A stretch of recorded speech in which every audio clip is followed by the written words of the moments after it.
तो hello friends, इस video में हम लोग एरिया बेस्ड फ्रैक्शन देखने वाले हैं। इससे थोड़ा और इमेजिनेशन पावर थोड़ा सा बढ़ेगा फ्रैक्शन के ऊपर। ठीक है, किस तरीके से चीज़ें डिवाइड होती हैं और कितना फ्रैक्शन किसको मिल रहा है, थोड़ा सा और पता चलेगा। फिर इसके बाद मैं कराऊंगा डिस्ट्रीब्यूशन ग्राफ, उसके बाद फिर प्रोबेबिलिटी स्टार्ट हो जाएगी। ठीक है, थोड़ा सा ये ना फ्रैक्शन से रिलेटेड थोड़ा हमारा दिमाग अच्छे से काम करे, इसलिए ये सब चीज़ें मैं करवाता, फ्रैक्शन के ऊपर काफ़ी क्वेश्चन करवाया हूँ और ये करवा रहा हूँ। ठीक है, सो स्टार्ट करते हैं, है ना। सो अभी एरिया से रिलेटेड फ्रैक्शन किस तरीके से डिवाइड हो रहा है ये देखते हैं। ठीक है, तो सपोज करो हमारे पास ये एक ब्रेड है। ठीक है, और ये ब्लू कलर का जो है वो पूरा एक बड़ा सा ब्रेड है। ठीक है, इस पूरा सा ब्रेड है जिसका लेंथ है 10 सेंटीमीटर और ब्रीथ है 5 सेंटीमीटर। तो ये इसको ट्री के साथ साथ भी साथ में दिखाते हुए चलते हैं, है ना। एक यहाँ पे ट्री है, ट्री का पहला नोड, पहले नोड में पूरा का पूरा ब्रेड आ गया। ठीक है, कितना एरिया है इसका, एरिया कितना होगा इस पूरे रेक्टेंगल का, इसका नाम मैं दे देता हूँ ए। ठीक है, इस पूरे रेक्टेंगल का नाम यदि मैं ए रखता हूँ, ठीक है, तो एरिया ऑफ इस रेक्टेंगल का क्या होगा, एरिया ऑफ ए क्या होगा, equal to length into breadth equal to 50 centimetre square, है ना। ज़्यादा अच्छे से लिखना है तो यहाँ पे 10 centimetre into 5 centimetre equal to 50 centimetre square, ऐसे भी लिख सकते हैं। ठीक है, तो ये पूरा एरिया 50 सेंटीमीटर स्क्वायर है इस ब्रेड का। ठीक है, अब इस ब्रेड में हमने क्या किया, हम दोनों भाई ने बांट लिया। ठीक है, सपोज करो यहाँ पे पर्सन P1 है और ये पर्सन P2 है। पर्सन P1 ने इतना ले लिया, पर्सन P2 ने इतना ले लिया। ओके, सो यहाँ पे क्या हुआ, पर्सन P1 को कुछ मिल गया, पर्सन P2 को कुछ मिल गया। यहाँ पे पर्सन P1 है, यहाँ पे पर्सन P2 है। अच्छा, एक बात और मुझे आपको बताना था कि ये जो ट्री वाला हमने क्वेश्चन किया था ना पिछले वीडियो में, तो इस वीडियो में यहाँ पे ये जो फॉर्मूला आया ना, ये फॉर्मूला के लिए मैंने क्या बताया था, जैसे हमें निकालना हो इस नोट से इसको जितना मिला उसमें से इसको कितना मिला, तो हम क्या करते थे, इस बड़े वाले को नीचे रखते थे, इस छोटे वाले को ऊपर, है ना, इस तरीके से। तो ये जो है ना, इसमें और एक इमेज बनेगा दिमाग में जब ये एरिया वाला करेंगे, जब ये वाला करेंगे। ठीक है, ये दोनों कैसे हुआ पूरा अच्छे से समझ में आएगा, मतलब फ्रैक्शन कैसे हो रहा है। ये वाला एरिया बड़ा है, ये छोटा छोटा है, तो इस छोटे वाले को ऊपर रखेंगे, बड़े वाले को नीचे रखेंगे, इसके बारे में भी अच्छे से पता चलेगा अभी जब हम इसको करेंगे। ठीक है, तो यहाँ पे क्या था, एक ब्रेड था, पर्सन P1 को इतना एरिया मिल गया, पर्सन P2 को इतना एरिया मिल गया इस पूरे से बड़े से ब्रेड में से। ठीक है, तो पर्सन P1 को कितना मिला ये बताओ, तो यहाँ पे मैं लिखता हूँ एरिया ऑफ P1। ठीक है, P1 को जितना मिला वो मैं लिख रहा हूँ, पर्सन का एरिया नहीं, इस रेक्टेंगल का नाम मैंने P1 रखा। ठीक है, तो ये रेक्टेंगल नहीं, ये स्क्वायर है, तो स्क्वायर का मैंने रखा 4 इंटू 4, तो ये कितना हो गया 16 सेंटीमीटर स्क्वायर। ठीक है, और एरिया ऑफ P2 कितना हो गया 4 into 4 equal to 16 centimetre square. तो अब मुझे बताओ कितना फ्रैक्शन P1 पर्सन को मिला। ठीक है, इस रेक्टेंगल का नाम, इस स्क्वायर का नाम भी मैंने P1 रखा है और पर्सन का भी नाम P1 रख दिया है, ऐसा समझ लो। ठीक है, तो ये स्क्वायर पर्सन P1 को कितना मिला, इस पूरे में से कितना फ्रैक्शन मिला P1 को, कितना फ्रैक्शन मिला, fraction of f of P1 को कितना मिला इस पूरे एरिया का, इस पूरा एरिया कितना है 50 सेंटीमीटर स्क्वायर, उसमें से कितना मिला 16 सेंटीमीटर स्क्वायर, है ना। तो इसका मतलब कितना हुआ ये, अच्छा ये उल्टा लिख दिया मैंने, 50 सेंटीमीटर स्क्वायर में से कितना मिला 16 सेंटीमीटर स्क्वायर। ठीक है, तो ये कट गया, यहां से कितना आएगा 8/25। ठीक है, तो इसको कितना मिला 8/25 मिला।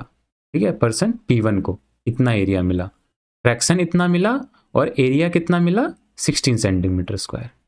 ठीक है, इस पूरे का 8/25 मिला किसको, P1 पर्सन को। ठीक है, और इसका भी 16 सेंटीमीटर स्क्वायर है, तो f ऑफ P2 निकालेंगे तो कितना होगा, इस पूरा एरिया का 50, उसमें से कितना मिला 16 सेंटीमीटर स्क्वायर, है ना। तो ये कितना आ गया 8/25, तो इसको भी कितना मिला 8/25। तो इस पूरे एरिया का 8/25 किसको मिला P1 पर्सन को, इस पूरे एरिया का 8/25 मिला P2 पर्सन को। ठीक है, जो कि होता है कितना 16 सेंटीमीटर स्क्वायर। ठीक है, तो यहाँ पे फ्रैक्शन लिख लेते हैं, है ना, 8/25, यहाँ पे कितना मिला 8/25। ठीक है, अब क्या होता है कि इस पिंक वाले में से P1 पर्सन और P2 पर्सन, P1 पर्सन ने क्या किया, इसमें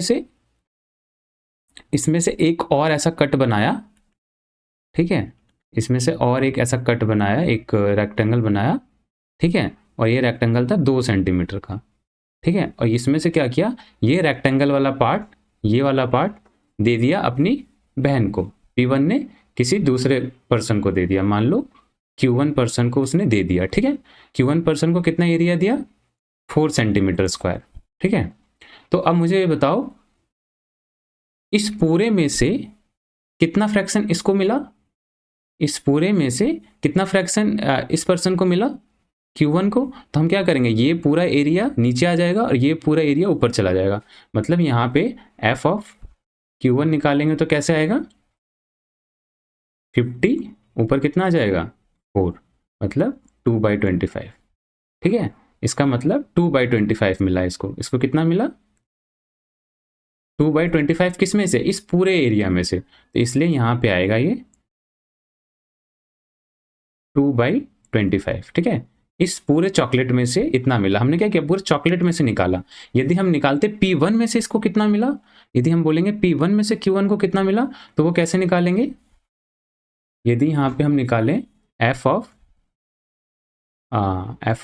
Q1 किस में से, P1 में से कितना मिला, ठीक है, P1 में से Q1 को कितना मिला, तो कैसे लिखेंगे, इसके पास जितना एरिया है, P1 में से Q1 को कितना मिला, तो P1 वाला एरिया यहाँ से ले लेंगे, P1 वाला एरिया कितना हो जाएगा 16 सेंटीमीटर स्क्वायर, और इसको कितना मिला 4 सेंटीमीटर स्क्वायर, तो इसका मतलब कितना हो गया 1/4, ये कट गया, 4 4 जा 16 इक्वल टू 1/4, इसका मतलब इस पूरे में से कितना मिला 1/4, ठीक है। अब Q1 को कितना मिला, Q1 को इसमें से 1/4 मिला और इसमें से 2/25 मिला, ठीक है। और जो हम पीछे करते थे वो कैसे करते थे ट्री में, कि इस पूरे में से 8/25 फ्रैक्शन इसको मिला, इस 8/25 में से 1/4 इसको मिला, मतलब पिछले वाले तरीके से करेंगे तो भी कितना आना चाहिए 2/25, तो करके देखते हैं, पिछले वाले तरीके से करेंगे तो कितना आएगा 8/25 इंटू 1/4, तो ये इक्वल टू क्या हो जाएगा 4 2 8 इक्वल टू 2/5 आ गया, है ना। ये देखो ये दोनों सेम आ गया, या तो डायरेक्ट यहाँ से यहाँ का हम निकाल सकते हैं, या फिर इसमें से इतना फ्रैक्शन मिला फिर इतने में से इतना फ्रैक्शन मिला, कैसे भी कर सकते हैं, ठीक है। अब वैसे ही अब इतना 1/4 फ्रैक्शन इधर मिल गया, तो ये बताओ ये येलो वाला जो था वो Q1 को मिल गया, और ये जो बचा हुआ है, बचा हुआ जो पार्ट है वो क्या किया, ये जो बचा हुआ पार्ट है ब्लू कलर से जो मैंने किया है, ये बचा वाला पार्ट इसने P1 ने क्या किया, P1 ने क्या किया, बचा हुआ पार्ट Q2 को दे दिया। तो अब बताओ Q2 को कितना फ्रैक्शन मिला इस पूरे का, ठीक है, तो इस पूरे का Q2 को कितना मिलेगा, ये वाला एरिया, तो ये वाला एरिया कितना है, ये एरिया माइनस ये वाला एरिया, है ना, ये पिंक वाला एरिया को माइनस कर दो येलो वाले एरिया से, तो ये वाला एरिया आ जाएगा, इतना एरिया मिला पूरे का, तो ये एरिया कितना होगा, पिंक वाला एरिया है 16 और ये वाला है 4, तो 16 में से 4 गया कितना बचेगा, पिंक वाला एरिया कितना था 16 और येलो वाला एरिया कितना है 4, तो 16 में से 4 गया कितना बचेगा 8, तो ये है 8 सेंटीमीटर स्क्वायर, ठीक है, ये पिंक वाला ये ब्लू वाला एरिया, ठीक है। तो ये ब्लू वाला एरिया, तो इस पूरे में से ब्लू वाला एरिया मिला किसको Q2 को, इसका मतलब फ्रैक्शन ऑफ Q2 कितना हो गया, fraction of Q2 equal to हो गया, यदि मैं पूरे में से देख रहा हूं तो यहाँ पे लिखूंगा 50 और ये वाला 8, तो ये आ जाएगा हमारा 4/25, ठीक है। तो इस पूरे का कितना मिला 4/25, 4/25, ठीक है। अच्छा P1 से Q2 को कितना मिला, P1 ने 1/4 इसको दे दिया, बाकी बचा हुआ इसको दे दिया, यदि 1/4 इसको दिया तो इसको कितना दिया होगा 3/4, इसको भी कैलकुलेट कर लेते हैं, ये कितना आएगा f ऑफ Q2 किस में से, P1 में से कितना मिला 1/4 इधर है तो इधर कितना हो जाएगा 3/4, क्योंकि ये खत्म कर दे रहा है, देखिए P1 वाला जो अपना एरिया है वो क्या कर रहा है खत्म कर दे रहा है ना, देखिए इतना Q1 को दे रहा है और ये वाला एरिया Q2 को दे रहा है ना। और दूसरा तरीका, एक तरीका ये हो गया कि 1/4 इसको मिला, 1/4 इधर मिला तो बचा हुआ इधर मिलेगा, और यदि कैलकुलेट करेंगे क्या एरिया का यूज करके तो कैसे करेंगे, ये वाला एरिया अपॉन ये ब्लू वाला एरिया, है ना। यदि हम कैलकुलेट करते हैं एरिया के फॉर्मूले से, तब भी ये 3/4 आना चाहिए, है ना। तो यहाँ पे कितना आएगा, 16 डिवाइडेड बाई 8, सॉरी उल्टा लिखना है। ये पूरा एरिया कितना है 16 और ये वाला एरिया कितना है 8, तो ये कितना हो जाएगा 8 2 जा 16, ये 1/2 आ रहा है। इस एरिया में से ये वाला एरिया कितना है 16 सेंटीमीटर स्क्वायर, ठीक है। 4 4 जा सही है, ये वाला एरिया 16 सेंटीमीटर स्क्वायर है और ये वाला एरिया जो है वो 16 - 4 कितना होगा 12, तो यहाँ पे 12 आएगा, ये 8 नहीं होगा, है ना।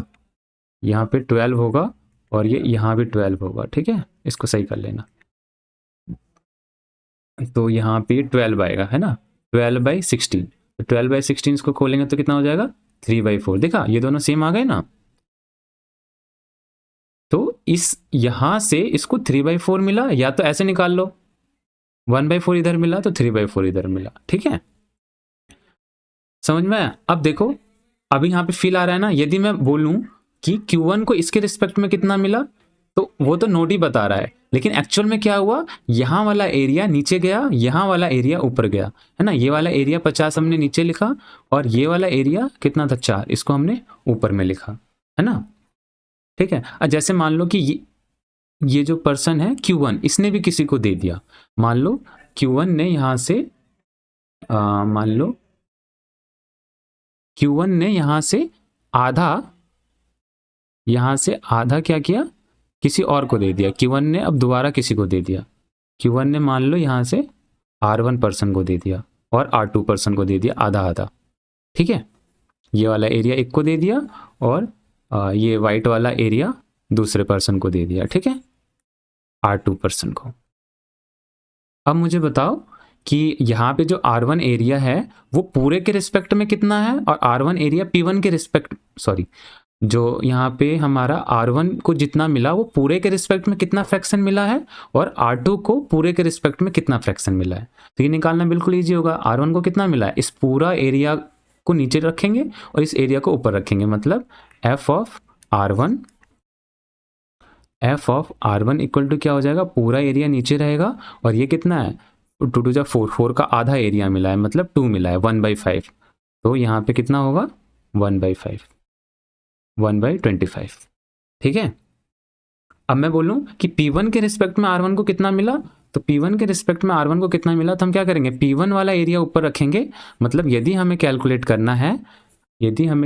करना है f ऑफ R1 कहाँ से, P1 से, जो ट्री वाला क्वेश्चन था, तो उसमें क्या करेंगे, ये वाला एरिया नीचे रखेंगे, ये एरिया कितना है 16 और ये वाला एरिया ऊपर रखेंगे, तो ये कितना हो जाएगा 1/8, ठीक है। और यहां से करेंगे तो भी देखो 1/8 आएगा, वो जो फॉर्मूला कल बताया था उससे करेंगे तो क्या होगा, ये वाला नीचे जाएगा 8/25 और ये वाला ऊपर जाएगा, है ना 1/25, तो ये कितना हो जाएगा 1/25 इंटू 25/8, ये कट गया इक्वल टू 1/8 आ गया, ठीक है।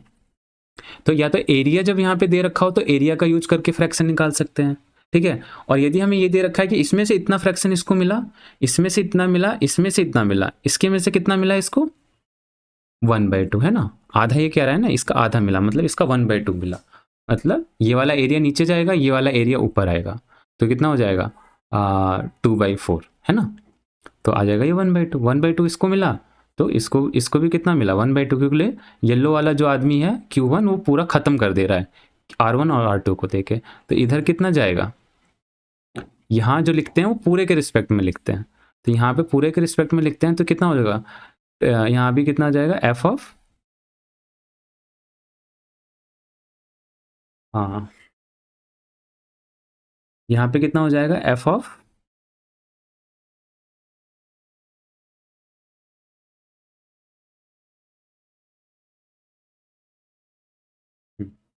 तो यहाँ पे कितना हो जाएगा f ऑफ R2 कितना हो जाएगा, नीचे कितना आएगा 50 और ऊपर कितना आ जाएगा हमारा 2 इक्वल टू 1/25, तो इसको और इसको बराबर मिला ना, ये इतना एरिया तो इसलिए 1/25, तो जो दूसरा तरीका हमने कल किया था उससे भी करेंगे तो इतना ही आएगा कि इस पूरे का 8/25 इसको मिला, उसका 1/4 इतना मिला, मतलब 8/25 इंटू 1/4 इंटू 1/2 करेंगे, मतलब इसमें 1 इंटू 1/2 कर देंगे तो कितना आ जाएगा 1/5, ये 25 है, यहाँ पे 25 है, ठीक है। ये देखो 1/25 आ जाएगा। तो इस तरीके से ये काम करता है, मतलब ये भी एक तरह से कितना एरिया ये अपॉन ये कर लो यहाँ पे इसके रिस्पेक्ट में निकालने के लिए, या फिर इसको जितना एरिया मिला वो अपॉन इसको जितना एरिया मिला वो कर लो, है ना। ये नीचे रखो, ये ऊपर रखो, है ना, ये अपॉन ये, ठीक है। तो यहाँ पे हम कैसे करेंगे, ये वाला नीचे चला जाएगा, ये पूरा का पूरा ये ऊपर आ जाएगा, ठीक है, यदि P1 के रिस्पेक्ट में करना है, जैसे हम यहाँ पे किए थे ना, पे ये वाला पूरा का पूरा नीचे आ जाएगा, ये ऊपर आ जाएगा यदि इसके रिस्पेक्ट में सॉरी, यदि P1 के रिस्पेक्ट में R1 को कितना फ्रैक्शन मिला, ठीक है। तो अब हम देख लेते हैं एक चीज़ और देख लेते हैं यहाँ पे, एक बात और, जैसे मान लो ये वाला ब्लू कलर ले लेता हूँ, गाढ़ा ये वाला ब्लू, ठीक है, डार्क ब्लू। अब ये जो एरिया, अभी ये बताओ, ये जो पूरा चॉकलेट था हमारा, सॉरी यहाँ पे ब्रेड था, ये जो हमारा पूरा ब्रेड था, इस पूरे ब्रेड, ये पूरा ब्रेड क्या डिस्ट्रीब्यूट हो गया, देखो इस पूरे ब्रेड का P1 पर्सन को इतना एरिया मिला 16 सेंटीमीटर स्क्वायर, P2 पर्सन को 16 सेंटीमीटर स्क्वायर मिला, टोटल था 50 सेंटीमीटर स्क्वायर, है ना। 50 में से 32 चला गया, बच गया कितना, 18 बच गया, है ना। 18 सेंटीमीटर स्क्वायर अभी बचा हुआ है, डिस्ट्रीब्यूट नहीं हुआ है ना। ये जो एरिया है, ये जो डार्क ब्लू में कर रहा हूँ, ये वाला एरिया अभी डिस्ट्रीब्यूट नहीं हुआ है ना, ये वाला एरिया। यदि ये वाला एरिया डिस्ट्रीब्यूट नहीं हुआ तो इसका मतलब ये इतना एरिया बचा हुआ है। ये एरिया कितना फ्रैक्शन होगा ये बताओ, इस पूरे ब्रेड का ये जो डार्क ब्लू है ये कितना फ्रैक्शन होगा।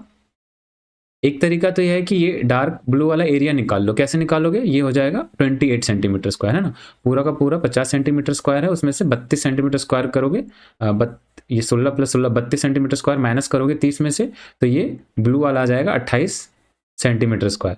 तो क्या ये वाला फिर ब्लू वाला कितना फ्रैक्शन है पूरे का निकालने के लिए कैसे करोगे, 50 सेंटीमीटर स्क्वायर को नीचे रखोगे, है ना, और ऊपर कितना करोगे 18, है ना, क्योंकि 50 - 32 कितना हो जाएगा 18 हो जाएगा, है ना। 18 तो 20, 30, 50, तो इतना आएगा। अब इसका फ्रैक्शन कर लोगे तो कितना हो जाएगा यहाँ पे 9/25, ठीक है। और अभी हमने देखा कि 8/25 इसको मिला, 8/25 इसको मिला, मतलब इस 25 का, इसका हमने 25 टुकड़ा किया, उसमें से 8 P1 को मिल गया और 8 P2 को मिल गया, ठीक है। तो ये बताओ, यदि 25 में से 8 इसको मिल गया, 25 में से 8 इसको मिल गया, 25 में से 8 इसको मिल गया, 8 इसको मिल गया, मतलब 16 जा चुके हैं, तो बचा कितना 9 बचा है, 16 9 25, इसका मतलब इतना बचा हुआ है अभी, ये अभी किसी को नहीं दिया गया, ठीक है। 9/25 बचा हुआ है, ठीक है, यहाँ पे किसी पर्सन को नहीं मिला, ये बचा हुआ है, ठीक है। अभी देखो क्या हो रहा है कि ये पूरा का पूरा जो ब्रेड था वो कितने सब बट चुका है, मतलब इतना बचा हुआ है वो इधर रख लिया हमने, इतना फ्रैक्शन। तो इन तीनों का जब सम करेंगे तो 1 आएगा, देखो 8/25 + 8/25 + 9/25, 25/25 1 आ रहा है ना। वैसे ही ये पूरा ब्रेड कितने यहाँ पे ऐसे करेंगे तो आएगा। अब ये बट चुका है इन लोगों में, तो ये वाला फ्रैक्शन प्लस ये वाला प्लस ये वाला प्लस ये वाला प्लस ये करेंगे तो 1 आना चाहिए। देखो 1 + 1 2, 2 + 6 8, 8 + 8 16, 16 + 9 15, 25, तो 25/25। तो ये पूरा इन पूरे नोट का सम 1 आ रहा है, क्योंकि ये चॉकलेट इतने लोगों में डिस्ट्रीब्यूट हुआ है, इतना अलग से रखा हुआ है इतना फ्रैक्शन, और यहाँ डिस्ट्रीब्यूट हुआ, यहाँ डिस्ट्रीब्यूट हुआ, यहाँ डिस्ट्रीब्यूट हुआ, यहाँ, इसको भी बोल देते हैं किसी को मिल गई, ठीक है। तो इन सब लोगों में मिल गया ये, इस तरीके से इनका सम क्या हो जाएगा 1 हो जाएगा, है ना। सो अच्छा यहाँ पे ये 6/25 होगा, 6/25, ठीक है। तो इस तरीके से हमारा ये ट्री बनता है और इस तरीके से ग्राफ टूटते हैं, कैसे वो डिवाइड होता है, कैसे फ्रैक्शन आता है, ये सब हमें पता चल गया। तो इस टाइप के मैं और भी आपको काफ़ी बहुत सारे क्वेश्चन देने वाला हूँ, डिस्क्रिप्शन में एक लिंक होगा, उसको डाउनलोड करके अपना क्वेश्चन प्रैक्टिस कर लेना। और अब नेक्स्ट वीडियो में डिस्ट्रीब्यूशन ग्राफ बताने वाला हूँ, और देन उसके बाद हम प्रोबेबिलिटी पे मूव करेंगे, ठीक है। सो ये जो फ्रैक्शन है, फ्रैक्शन के बारे में थोड़ा दिमाग में चीज़ें अच्छे से हमारा जो न्यूरॉन है वो अच्छे से जुड़ जाए, इसके लिए मैं ये फ्रैक्शंस के क्वेश्चन करा रहा हूँ। फ्रैक्शन पे जितना अच्छा कंसेप्ट होगा, प्रोबेबिलिटी भी थोड़ा उतना ही अच्छे से समझ में आएगा, ठीक है। तो thank you for watching the video.